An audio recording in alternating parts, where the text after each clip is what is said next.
बिस्मिल्लाहिर्रहमानिर्रहीम। अस्सलाम वालेकुम टू एवरीवन। आप सबको हम वेलकम कहते हैं। अ, मेरी तबीयत भी ठीक नहीं है। आप सबको वेलकम कहते हैं हमारी एवरी फ्राइडे जूम मीटिंग के अंदर, BF स्टडी विद दादा। सबसे पहले तो दादा, आपका बहुत बहुत शुक्रिया। आप हमें टाइम देते हैं, समझाते हैं बहुत अच्छे से, और वो समझावा वो हमें किताबों में भी नहीं मिलता, जो आप एग्जाम्पल देकर या एक्ट कर कर समझाते हैं। इसके साथ हमारे साथ डॉक्टर रितु, माशाल्लाह सबकी फेवरेट है और बहुत अच्छे से समझाती हैं। अभी वो भी थोड़ी देर में आ जाएंगी। तो अम्मा जी अम्मा बोलिए, जी, अम्मा जी। अम्मा जी। सही है जी, ठीक है। अभी हमारी अम्मा जी भी आ जाएंगे। हम सबकी जो अम्मा जी हैं पूरे पाकिस्तान की, पूरी इंडिया की, डॉक्टर रितु। तो और इसके साथ आज हमारे साथ गेस्ट स्पीकर मौजूद हैं, डॉक्टर शबनम है पाकिस्तान से। तो आज की जो हमारी मेडिसिन है वो है 29 मेडिसिन है BFR की, जिसका नाम है स्टार ऑफ बेथलम। थोड़ा सा मैं एक दो की पॉइंट बताती हूँ, फिर हम अपने गेस्ट स्पीकर की तरफ चलते हैं। जी दादा, इजाजत है आपकी? हाँ जी, हाँ जी। ठीक है। ग्रीन मैंने, सिग्नल। हाँ, मैंने जो है वो जितना सीखा है वो एक ही पॉइंट से मुझे चीजें याद रह जाती है स्टार ऑफ बेथलम के। मेंटल, फिजिकली शॉक, अगर हम देखें तो ये शॉक की बहुत ग्रेट रेमेडी है। ठीक है। यानी कि आपको अगर मेंटल शॉक हो रहा है किसी भी वजह से, किसी का दिल टूट गया हो, कोई रिलेशनशिप में था, कोई अपने मतलब किसी की डेथ हो जाए, या किसी का ब्रेकअप हो जाए, या किसी भी मतलब फेलियर हो जाए, किसी भी किस्म का शौक जो वो एक्सपेक्ट नहीं कर रहा हो लाइफ में अपने, तो उसके जो भी आपके बॉडी के ऊपर असरात आते हैं, हम उसमें स्टार ऑफ बेथलम को सोप को दे सकते हैं। इसको शॉर्ट में सोप कहा जाता है। इसके क्या साइड इफेक्ट्स आ रहे होते हैं कि आपका जो है वो हर टाइम उदास रहना, मूड स्विंग हो जाना, ठीक है, किसी काम में दिल नहीं लगना, या आपके मसल्स में खिंचाव होना, या शौक की बात ऐसा होता है कि हमारा स्टमक डिस्टर्ब हो जाता है। ठीक है। तो ये जो आपके बॉडी के ऊपर शॉक के असरात आ रहे होते हैं, चाहे वो फौरी हो या देर से असरात आ रहे हो, तो उसके लिए ये बेस्ट मेडिसिन है। हमारी अम्मा जी आ गई हैं, वेलकम मैम। तो मैंने यहाँ पर स्टार ऑफ बेथलेहम को मैं स्टार ऑफ मैंने नहीं। बेथलेहम को हमें एक एक टाइप की स्टेपिस कह सकते हैं। जी जब किसी ने बिना कारण हमको डांट दिया है और हम अपना गुस्सा दबा देते हैं, जी तो जी। यहाँ भी स्टार ऑफ बेथलेहम अच्छा रिजल्ट देती है। हाँ, यानी कि ठीक है। सप्रेस्ड आगे। इमोशनल शॉक है। और हाँ। शॉक, अनबीरेबल लाइफ सिचुएशन, यानी कि समटाइम ऐसा भी होता है कि हम अपनी लाइफ को मैनेज नहीं कर पा रहे होते हैं, तो हम बहुत ज्यादा शॉक में ही रहते हैं, अजीब सी कंडीशन में रहते हैं, तो हम वहां भी दे सकते हैं। तो मतलब मेंटल या फिजिकल, अगर हमें चोट भी लग जाए तो उसके बाद भी हम इसको दे सकते हैं। जिसके बात करनी कि चोट के जख्म जो होते हैं, जैसे भर गया जख्म, उसके निशानत रह जाते हैं। ठीक है। तो जो भी हम्म। ऐसी प्रॉब्लम या ऐसे सिम्टम जो लॉन्ग टर्म भी हमें उसके असरात दिख रहे हो, तो वहां पर भी हम सोप को स्टार्ट करवा सकते हैं। इसके काफी हमें अच्छे रिजल्ट हैं। इसके अलावा सोप जो है वो गैस्ट्रिक प्रॉब्लम में बहुत अच्छा रिजल्ट देती है, जो मैंने अभी तक इसको आजमाया है, कि मैं अक्सर पेशेंट को सौंप दे रही होती हूँ गैस्ट्रिक कंडीशन में। तो फिर हम पहले अपने, जी देखिए, एक बात समझिए। आपको थोड़ा सा कट लग गया। ठीक है। अब ब्लड निकल रहा है वहां हम्म। से, तो सबसे पहले आपको क्या हुआ? शौक ही लगा ना, ये सुन हो हाँ, जाता है चौकी बंदा। लगा तो हाँ, वहाँ वहाँ ऐसे तुरंत ही SOB का 1 डोज ले लो। हम्म। तुरंत आपका मन शांत हो जाएगा। सही है। और दादा, मैंने आपकी बात से भी एक जगह ये भी पढ़ा था कि बगैर स्टिचिंग के, बगैर किसी मेडिकेशन के, अगर जैसे हमें कोई चोट लगती है, ब्लीडिंग होती है, हम वहां सोप दे दें, वो फौरी तौर पर ब्लीडिंग को रोकता भी है। हाँ। हाँ। मतलब बगैर स्टिचिंग के भी, बगैर कोई और मेडिकेशन के भी, यहाँ पर भी हम इसको दे सकते हैं। ठीक है जी। हाँ जी। तो हमारे साथ जो हाँ। गेस्ट स्पीकर मौजूद हैं, डॉक्टर शबनम। डॉक्टर शबनम, आप ऑनलाइन हैं, तो आप स्टार्ट कीजिएगा। हाँ जी, गुड इवनिंग। Good evening. और अस्सलाम वालेकुम। वालेकुम सलाम। अच्छा जी। 29th remedy, star of Bethlehem. Sorry, मैं एक सेकंड में भूल गई थी वीडियो ऑन करना। अब ठीक है? ओके, ठीक हो गया। अभी ऐसी remedy that is related to the shock, चाहे वो रिसेंट शॉक हो या कोई बहुत ज्यादा कोई पुराना, कोई डीप डाउन उसकी बहुत ज्यादा कोई रूट्स हो, किसी भी सूरत में एसओबी एक बेहतरीन जो है ना वो इफेक्टिव रेमेडी है। इसके अलावा it is remedy of unsolve situations.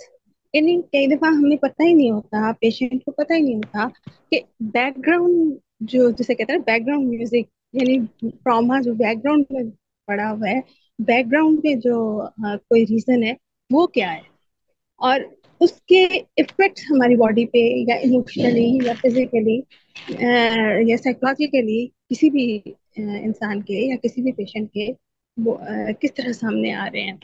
तो इस चीज को to unresolve the situation, to unresolve the problems related to the past traumas or to the present traumas situations, SOB can be the best remedy, number one. इसके अलावा ये है कि बचपन में, चाइल्डहुड में, जवानी में, प्रेगनेंसी में और बर्थ ट्रॉमा, कोई भी सिचुएशन हो जाए, ये बेहतरीन रिजल्ट देती है। यानी एक चाइल्ड बर्थ का मरहला एक फीमेल के अलावा बेबी के लिए भी उतना ही शॉकिंग होता है जितना कि एक सेम रेशो पे ऑलमोस्ट सिचुएशन होती है। और हर बच्चा, दादा ने बताया था कि हर बच्चे को एसओबी देनी चाहिए, क्योंकि it is a shocking thing for him to come into the this world. अभी शॉक का अक्सर इतना गहरा असर होता है, डीप रूटेड होते हैं और इमोशनल वूंड होते हैं कई बार, यानी अनहील्ड होते हैं, अनसॉल्व होते हैं। और कोई नया छोटा सा भी सेटबैक, छोटा सा भी ट्रॉमा पुराने जख्मों को घेर देता है। जैसे कहते हैं ना कि बदला हुआ है आज मेरे आंसुओं का रंग, शायद कि दिल के जख्म का टांका उधड़ गया।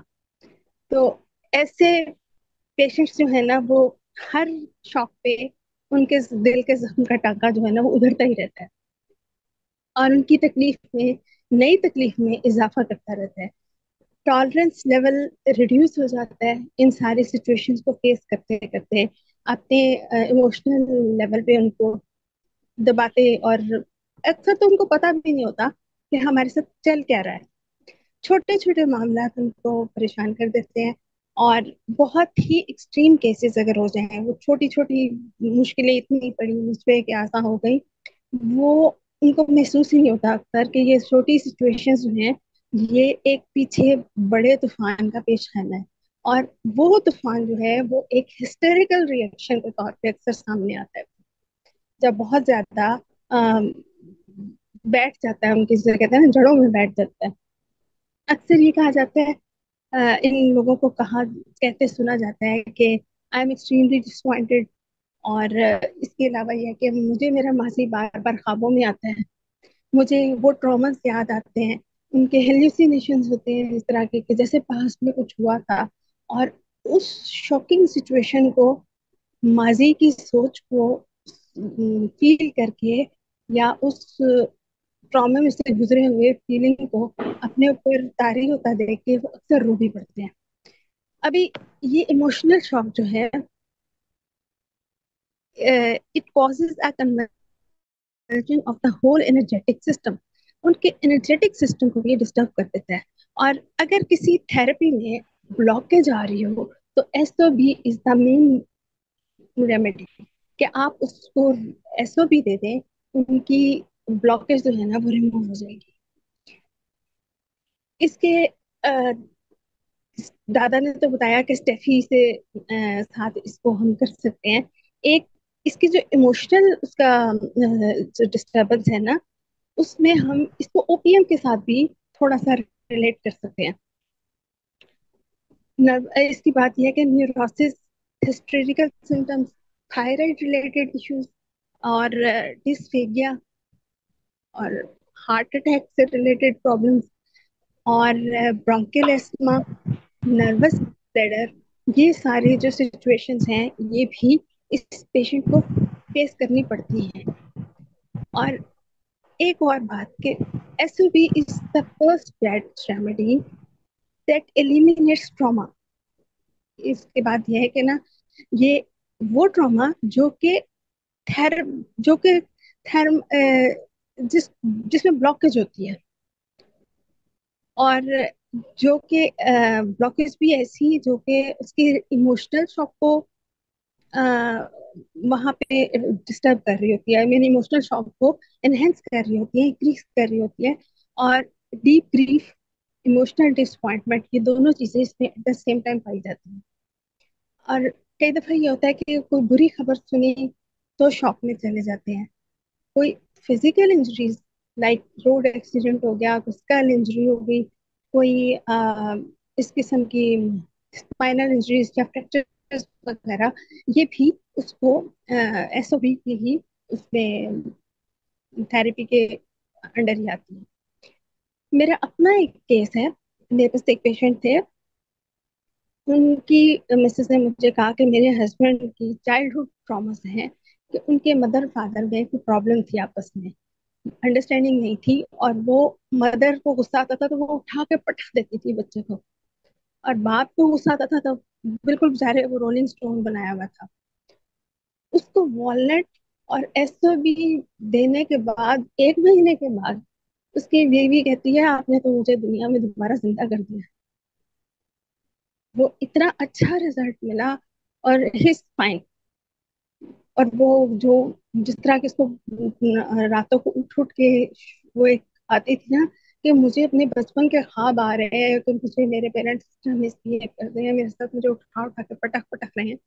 तो वो सारी सिचुएशन बहुत अच्छे से कवर हो गई इसके साथ। मेरी तरफ से आज इतना ही। बहुत अच्छी। Okay, thank you, thank you. Thank thank you. माशाल्लाह डॉक्टर शबनम, आपने बहुत अच्छा बताया। तो अब हम चलते हैं अपनी अम्मा जी की तरफ, डॉक्टर रितु की तरफ। ये आपने और दादा ने मिलके रिकी वाला नाम रख दिया है अम्मा जी। मैं डॉक्टर रितु कह रहे नहीं, आपने अम्मा जी बोलना है, तो बस जब दादा ने बोल दिया तो बस वो तो फिर सर आपको पर सारे हुक्म। तो इसमें इसमें बुराई क्या है? वो तो एक रिस्पेक्ट है हमारी ओर से। मैंने कहा हर था किसी दादा के। की बुराई है, पर हाँ। इतनी रिस्पेक्ट नहीं ना, वो रिस्पेक्ट आप अपने तक ही रखवाइएगा। ओके। बहुत अच्छे से कवर अप किया है एसओपी को। बट जो मैंने इनसे सीखा है, so let me get back to that little thing जो मैंने दादा से सीखा है, कि again the nickname has been given soother of sorrow. और जो आपको चीज सूद करती है, तो that thing has to be truthful and very peaceful. And eventually सौंफ का, स्टार ऑफ बेथलेम के प्लांट का जो फ्लावर होता है वो भी वाइट कलर का होता है। So it has all the traits of purity, innocence, honesty, truthfulness, hope, forgiveness. वो सारी चीजें जो एसओबी की एक बोलते हैं ना, उसके एक personality traits, positive personality traits हैं। सो होता कैसा है, let me start by saying that it's a comforter of any type of grief, any type of trauma, loneliness, या बोल देते हैं ना कि ग्रीफ और हार्ट ब्रेक, या a person who refuses to console after a shocking news। तो ये सारी चीजों के लिए एसओबी एक रामबाण औषधि है। बट एक चीज मुझे ये बताइएगा कि होता क्या है, पता कैसे चलेगा? ठीक है, कोई आके ये बताएगा नहीं कि मेरे साथ बचपन में ये हुआ है। तो first and foremost, he will और they will suffer sleeplessness, right? एक है ना, they are unable to weep. एक नमनेस दिखेगी आपको, शरीर नम हो गया है, दिमाग नम हो गया है। They won't be feeling anything. और हमेशा नींद नहीं आ रही है, नींद नहीं आ रही है, ये सारे पैरा फंक्शनल सिम्टम्स तो होते हैं। बट मोस्ट इम्पॉर्टेंटली, जैसा कि दादा ने एक बार मुझे बताया था, when you have to practise, और कब ये प्रैक्टिस करना है, कब एडमिनिस्टर करना है soft, right away, when an individual is going through a shock और डिस्ट्रेस। अगर उसी वक्त दे दिया जाए तो इसका वो जो रिजल्ट है ना, जो इसकी खासियत है, वो आपको इमीडिएटली दिख जाएगी। और दादा ये रेस्क्यू रेमेडी में है सॉफ्ट, बताइए आप। मुझे क्या पता, मैं थोड़ा जानता हूँ। रॉकरोज है इतना पता है, और एसओबी भी है। ठीक है, ये सवाल इन्होंने मुझसे किया था कि आप मैडम हाँ। बताइए इसके अंदर सॉब है या नहीं है। तो रेस्क्यू हम्म। रेमेडी में सॉब है, तो समझ जाइएगा कि top immediate. Star of Bethlehem number 1 पर है। Right. So this hi. Was the question इन्होंने मेरे से पूछा था जब ये पढ़ा रहे थे। और तब मैं चुप थी, मेरे को पता था कोई भी बेवकूफी भरा आंसर दूंगी डांट पड़ने वाली, तो मैं चुप रहती थी, अक्सर सवाल बहुत करती थी, आंसर के टाइम पे चुप रहती थी। सो then it makes a sense that you should administer SOB the moment the person is going through a shock or any sort of distress, वो उसी वक्त लग जाती है। अदरवाइज क्या होता है कि with years it becomes chronic. अगर हमने उस वक्त नहीं दिया तो बोलते ना, एक के बाद एक के बाद एक के बाद शॉक लगते चले जाते हैं और वो क्रॉनिक सिचुएशन पहुंच जाती है। फिर हमें बहुत टाइम लगता है मेंटल सिचुएशन इससे निकलने में। सो ये हमेशा ध्यान रखिएगा कि कोई भी तरह का शॉक हो, अगर चाइल्ड बर्थ हो, जैसे ही बच्चा पैदा कर देती है माँ, सबसे पहले सौंप दो। That's one remedy which will help her come out of the shock. बच्चे को भी आप आराम से एक बूंद लेकर पानी में डाल के चटा सकते हैं। मैं बिंदास बोलती हूँ कि नए बॉर्न बच्चे को भी आप ये चटा सकते हैं, to let it come out of the shock. वो जो शॉक होता है ना, जिससे वो बाहर निकलता है, माँ के पेट से बाहर निकलता है और रोता है बच्चा जब रोता है, वो भी एक तरह का बहुत बड़ा शॉक है, लाइफ का सबसे बड़ा रादर शॉक है। तो ये सर्कमस्टेंसेस तो हमें पता है। साथ में ये जरूर समझ लीजिएगा, this is not a substitute of any medical therapy, but definitely it will facilitate the cure, it will facilitate the recovery process. जो मेडिकल फैसिलिटी चल रही है चलने दीजिएगा। जैसे अभी मैंने बताया था, मेरे घर में गेस्ट आए थे, मेरे सामने 10 मीटर की दूरी पे भी नहीं बैठे थे, उनको हार्ट अटैक आ रहा है, मुझे दिख रहा है, पसीने पसीने हो गए हैं, आंखें फेर ली थी। लिटरली उन्होंने शरीर अपना एकदम ढीला मेरे पर छोड़ दिया था। बट अगर मैं दिखाऊंगी कि मेरे घर में जगह जगह पे RR और 108 कैसे पड़ी है, so again there is a sob in it. Immediately 5-5 minute के अंतराल पे बिना सोचे समझे 4-4 बूंद दिया। मुझे मालूम था कि इनको ले जाना है hospital, but again why, to facilitate the recovery. अगर ये वाली रिकवरी मैंने इनकी बचा ली, तो जो शॉक वाली रिकवरी है वो वहां नहीं लगेगी। दैट वाज वन रीजन कि हॉस्पिटल जाने के बाद भी जो एक बोलते हैं ना हार्ट अटैक था, उससे वो बहुत जल्दी उभर गए थे। सो कोई मेडिकल थेरेपी को मैं सब्स्टिट्यूट नहीं कर रही हूँ यहाँ पे, but I am facilitating what the recovery process. Right. तो सॉप का सबसे बड़ी खूबी ये है। और दूसरी चीज कैसी होती है इसके अंदर, और ये होता क्यों है, क्योंकि जब हमें शॉक लगता है ना, तो हमारा माइंड शट हो जाता है। माइंड शट हो जाता है तो जो कॉन्शियसनेस ऑफ माइंड है, it is not able to accept the situation. जब वो सिचुएशन जब वो सिचुएशन एक्सेप्ट नहीं कर रही है बॉडी, तो या तो आपका बॉडी नम हो जाएगी, या आपका बोलना निकलना बंद हो जाता है। कभी होते ना, मैं इतनी शॉक में थी मुझसे बोला नहीं जा रहा था। So that is again a sob. अब क्या होता है, समटाइम्स कुछ पेशेंट्स ऐसे होते हैं, they suffer numbness and in a lighter pain हम उसे कह सकते हैं कि ये नमनेस है उनमें। क्यों है? क्योंकि वो चेयरफुल अपना एटीट्यूड दिखाते हैं। क्यों दिखाते हैं? कि जो सामने वाला फेस कर रहा है, उनको लगता है कि मेरी तरह ही उसकी सिचुएशन है, बट मैं सामने वाले को उस सिचुएशन से निकालूं। So they will demonstrate cheerfulness, but back of the mind उनके क्या है, they are also going through the same thing. तब क्या होता है, इंटरनली तो उनको भी ग्रीफ है, but their senses have become numb. they have made their senses so numb so that others cannot see that grief। तो हमेशा ये मत सोचिए कि जो इंसान बहुत चीयरफुल है उसकी लाइफ में कोई ग्रीफ नहीं होगा। डेफिनेटली ग्रीफ होता है, but their senses have become numb। now when their senses have become numb and they बोलते हैं ना, and they succumb to the vulnerability। Vulnerability दो काइंड की होती है। या तो वो which helps you to grow into a better person, into a healthy person. एक वल्नरेबिलिटी होती है जिसके जिसके दौरान आप अपने आप को उसके अंदर दे चुके होते कि अब मेरा कुछ नहीं हो सकता। अब जब आप वल्नरेबिलिटी के अंदर सकम कर जाते हैं, so you withdraw your self from other people. आप अलूफ होने लग जाते हैं, आप किसी की हेल्प नहीं लेना चाहते, और आपने अपने जो सेंटिमेंट्स होते हैं उनको, बोलते हैं ना, कंसील कर दिया चीयरफुलनेस के पीछे। So that is one thing. You do not let anybody assist you. You do not let anybody guide you. That is one way of getting numb. That is one way of the chronic sob. So ये understand करना पड़ेगा कि जब कोई इंसान बोलता है कि मेरी आवाज नहीं निकली, या मेरे सेंस, मतलब मैं एकदम ब्लॉक हो गया था, दिमाग मेरा बंद हो गया था, that is not only acute, that can be chronic also.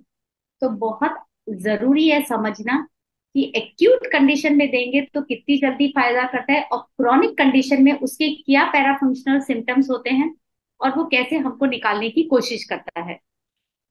तो उसमें फर्स्ट स्टेप ये होता है कि they will not live their life, they will not understand what are the pleasures of life, they will not understand कि life खुद ही एक treasure होती है। तो जब वो अपने आप को दूर करने लगते हैं, दुनिया से अलूफ रहने लगते हैं, that means they are going into depression, that is a chronic sob state. Please understand, जब कोई इंसान बोलता है ना कि नहीं मेरे को आपसे कोई लेना देना नहीं, मेरे से बात मत कीजिए, मेरे को अकेला छोड़ दीजिए, that is a chronic sob condition. उस वक्त भले ही अकेला छोड़ दीजिए, लेकिन ऐसे लोगों को अकेला मत छोड़िए। या जो इंसान बिना मतलब के हमेशा हंसता रहता है, उसके भी पीछे ग्रीफ है, और वो नम हो जाती है उनकी सेंसेस, उनको भी अकेला मत छोड़िए। ये दो केसेस ऐसे वल्नरेबल होते हैं कि हमें एक बार को लगता है यार इतना एटीट्यूड पे छोड़ो ना, इसको पड़े रहने दो, इसको अपने हाथ में छोड़ दो। That is not a correct solution, specially from a doctor, specially from a therapist. और ये कंडीशन हमको एनिमल्स में भी मिलती है। कब मिलती है? When they are mistreated by their caretakers. जब बहुत ज्यादा पेट्स को कोई मारता है, करता है, तो वो भी सॉफ्ट कंडीशन से, नेगेटिव सॉफ्ट कंडीशन से जा रहे होते हैं।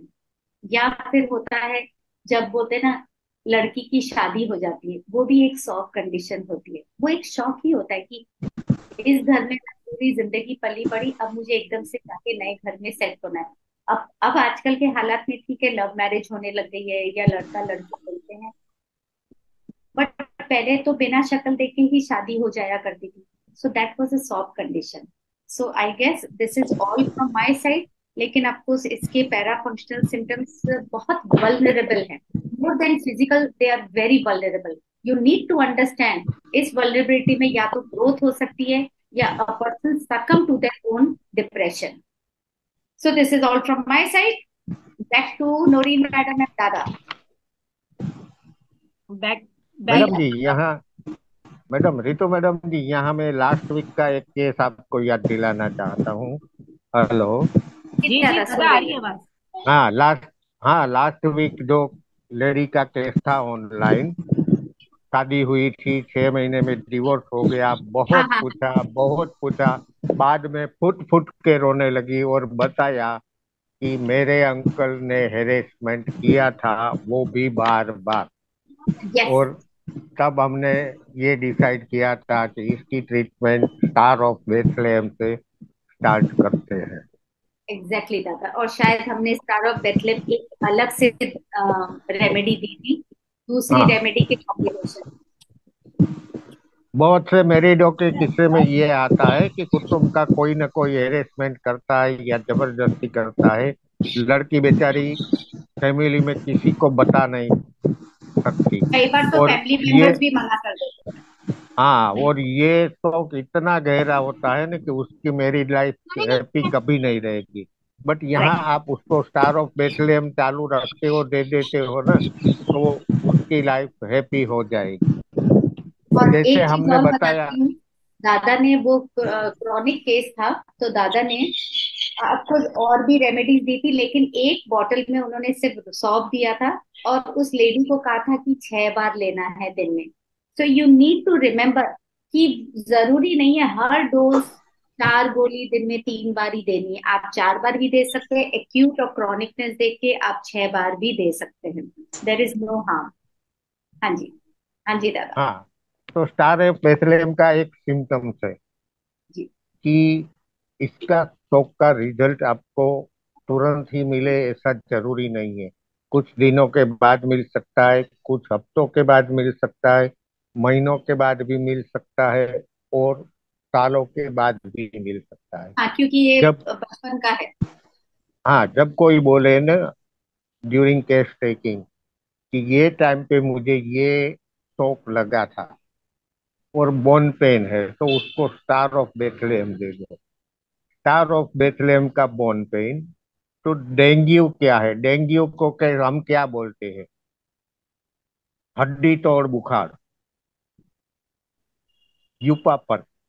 यस। पापा। और स्टार ऑफ बेथलेहम में क्या आया है? पास्ट के शौक की वजह से बोन पेन। तो अभी डेंगू का सीजन आ ही रहा है, तो जब आपके पास कोई पेशेंट आए तो डेंगू है तो डेफिनेटली उसको बोन पेन होगा ही। यूपा पर्व के साथ में स्टार ऑफ बेथलेहम देते रहिए, उसके प्लेटलेट भी अप हो जाएंगे, बोन पेन भी चला जाएगा। ओके, चलो। और कौन है अभी? दादा क्वेश्चन है बस दो तीन। बताइए और कोई नूरी। स्पीकर स्पीकर नहीं है क्या? नहीं, डॉक्टर मदीहा थी। वो आपको बताया ना कि उनका नेट नहीं चल रहा, तो उन्होंने कोई वो बात नहीं, ओके। क्वेश्चंस ले लीजिए, हाँ, क्वेश्चंस ले लीजिए। क्वेश्चंस हैं। ये डॉक्टर अलमास ने पूछा है, क्या हम ऐसे क्रॉनिक ओसीडी में भी दे सकते हैं? सिम्टम्स ओसी देखो। हाँ, ओसीडी में क्यों देना है आपको सॉब? लेकिन हाँ, अगर वो शौक की वजह से, मतलब ओसीडी, देखिए कुछ भी हो सकता है। लेकिन अगर ये ओसीडी, एक एग्जांपल बताते हैं, चलिए एग्जांपल से देखते हैं। ये अभी कोविड आया था। सो कोविड में बोलते ना, कोई शौक या कोई वजह से ओसीडी हो जाता है या हो गया है किसी को, आप उसमें सॉब एडमिनिस्टर कर सकते हैं। क्योंकि ओसीडी भी कोई वजह से होता है, लेकिन अपने को सिम्टम्स देखने होंगे। सो ये मैंने एग्जांपल दिया है कि कोविड भी एक तरीका का शौक था सबके लिए, सबके लिए शौक था। बहुत ज्यादा। वो उस शौक में अगर किसी को ओसीडी हो गया था, बार बार हाथ धोने का, राइट, कई कई बच्चों को हुआ था। So you should administer sop. तो you need to see the symptoms. I can just give you an example कि ऐसी कोई कंडीशन हो तब सॉप दीजिएगा। बट ओसीडी बहुत चीजों की वजह से होता है, बहुत तरीके से होता है। तो you see what are the symptoms. बस वो मैम, बात ये कि जब तक हम इसकी की सिम्टम्स को समझेंगे नहीं, तो हमें कॉजेज भी हाँ, समझ नहीं आएंगी ना। मतलब वो किसी भी सीधा वजह सा है से ये। हम। हाँ, सीधा सा है, this is a crisis formula remedy, that's correct. About it. बस वो बात यहाँ बिल्कुल फिनिश हो जाती है, एंड हो जाती है। अच्छा, हाँ, एक दिस इज क्वेश्चन और क्राइसिस। है। हाँ जी। तैयबा का, एक्सीडेंट में जो शॉक लगता है उसके लिए भी दे सकते हैं, वो अभी फिजिकली। बताया था दादा ने। हाँ। Of course, definitely. हम्म, ये शुरू में उन्होंने स्टार्ट में ही लिख कर दे दिया था। एक बहुत अच्छी चीज है, एक एग्जांपल बताते हैं। जी। मेरे नेबर में न्यू बॉर्न बेबी है। दादा से मैंने शायद ये डिस्कस किया था या नहीं किया था, मैं भूल गई हूँ, लेकिन एक न्यू बॉर्न बेबी है। और वो 7-8 महीने का है, नॉट एग्जैक्टली न्यू बॉर्न, पर वो 7 महीने का है। और फर्स्ट टाइम वो अपने पलंग से, क्रिब से नीचे गिरा था। तो वो जो रोया था, तो उसकी माँ सीधे मेरे पास लेकर आई थी कि है ना, ये गिर गया है पलंग से, इसको देखो कुछ हो तो नहीं गया, कंटिन्यूस रो रहा है। तो मैंने माँ को भी सौंप दिया था और बच्चे को भी सौंप दिया था। और मैंने उनको बोला, आप मेरे पास बैठो, मेरे चाय का टाइम हो रहा है, हम चाय पीते हैं, ये डाया। बच्चा जब तक नहीं करे। और बच्चे को मैंने दो दो बार सौंप दिया और उसको खिलौना दे दिया। वो आराम से बैठ के 5 मिनट में खेलना चालू कर। तो you understand, this is a crisis remedy. Immediate effect होता है अगर आप इमीडिएटली शॉक लगे और अगर आप दे दो बच्चे को, तो बच्चे को भी लगा, माँ को भी लगा, दोनों शांति से अपने घर। मतलब मैम, इसको हम इस तरीके से करें ना, ये फिजिकली, मेंटली और साइकोलॉजी। देखो, सबसे पहले मेंटल ही लगता है। हम्म। अगर वो फिजिकल लगा है तो सबसे पहले वो वायर्ड है, दिमाग तक वो जी। शॉक गया है। तब जाके वो है ना, आपको दर्द भी लगेगा और आपको घबराहट भी होगी कि मेरी कोई हड्डी तो नहीं टूट गई है या मुझे कुछ हो तो नहीं गया है। So every time the mental symptom is the primary condition of any physical illness or any physical accident. तो यहाँ पे भी उस बच्चे को लगा नहीं था, बट वो शॉक के मारे, क्योंकि वो कभी भी माँ की गोद से नीचे नहीं उतरा और आज पलंग से नीचे गिरा, डेफिनेटली लगी होगी, लेकिन इतनी सी जगह पे गिरने में इतना दर्द नहीं होता है जितना उसके दिमाग को शॉक लगा था, जो वो आधे घंटे तक रोया। और माँ की घबराहट भी बच्चे को दिखती है, बहुत क्लियरली बच्चे को दिखती है। हमको लगता है कि बच्चा नहीं समझ पा रहा है, और माँ के चेहरे को, माँ की आवाज को एक 6 महीने का बच्चा भी बहुत अच्छे से समझ सकता है। तो माँ की घबराहट से वो और घबराया, और बच्चे की घबराहट से माँ भी घबराई, तो बोथ वर इन शॉक। समझदारी ये थी, वो मेरे पास आ गई क्योंकि वो जानती हैं, और मेरी समझदारी ये थी कि मेरे को इतना डंडा ठोका हुआ है दादा ने कि मुझे एकदम ध्यान आ गया था कि मुझे इसको सौंप देना है। आपने भी बहुत अच्छा ये लफ्ज वो यूज किया, डंडा ठोका हुआ है। हाँ हाँ एकदम, बहुत डांट खाई है, ऐसी बात नहीं है, और अभी भी खा लेती हूँ हाँ, कई बार डांट। कई नौरीन जी, चीज। आप लोगों के साथ मैं इतना स्ट्रिक्ट नहीं हुआ हूँ हम्म, जितना रितु मैडम और भी मेरे एक दो स्टूडेंट थे। बहुत स्ट्रिक्ट रहता हूँ। और आज भी कई बार केस टेकिंग में बोल देते हैं एकदम साइलेंट रहना, मुंह बंद रखना, म्यूट पे रहना, कुछ मत बोलना। भाई उस्ताद तो उस्ताद होता है ना। नहीं नहीं। क्या इसके अलावा किसी और का कोई क्वेश्चन है? क्या ये मेडिसिन पाकिस्तान में भी मिल सकती है, बेच फ्लावर? जी, क्योंकि पाकिस्तान से है। हमारी पाकिस्तान में कंपनी है बीएम, बनाती है, तो एक ही कंपनी है पाकिस्तान की। तो आप डॉक्टर कलीम से या मुझसे हाँ, रब्ता कर लें। नौरीन जी, फौजी, डॉक्टर फौजी को जरा म्यूट करेंगे। कर दिया, पता नहीं इन्होंने अपने हाँ, आप को अब म्यूट बोलिए, किया। अब बोलिए। नौरीन जी, आपके साथ जी दो स्टूडेंट हुआ करती थी। जी जी। आजकल वो नहीं दिख रही है, ठीक है। और उनका कोई, देखो उनका मोबाइल चोरी हो मेरी, गया था। हाँ, हम्म, देखो मेरी स्टूडेंट आ गई है। अच्छा, सही ये है। आए good noon ma'am. Good evening, hello. कैसी हैं आप? का नाम बता दो। एकदम अच्छी, आप कैसी है? अल्लाह का शुक्र है, अल्लाह का शुक्र है। अच्छा डॉक्टर इमदाद, आप मुझसे कांटेक्ट कीजिएगा, मैं आपको उसकी सारी डिटेल दे दूंगी कि आप किस सिटी से हैं और वहां पर कौन सा अब मेडिकल रैप है अब जो आपको दूसरी ये स्टूडेंट। पहुंचा सकता है ये। ठीक है। अच्छा अच्छा, माशाल्लाह से ये हेलो तो। Ma'am. Hello, how are you? कैसे हो? Good evening. अल्हम्दुलिल्लाह कैसे? अल्हम्दुलिल्लाह, ठीक ठाक। अच्छा, एक क्वेश्चन और है, क्या ये ऐसे पेशेंट को दे सकते हैं कोई शॉक हाँ जी। लगे, 4-5 साल हो चुके हों? मेरे ख्याल से दे सकते हैं, दे देंगे, डॉक्टर जोया ने काफी लेट आराम से दे ज्वाइन सकते किया हैं। है। नहीं नहीं, दे सकते हैं, लेकिन क्या रिजल्ट और कैसे रिजल्ट मिलता है, डिपेंड। जी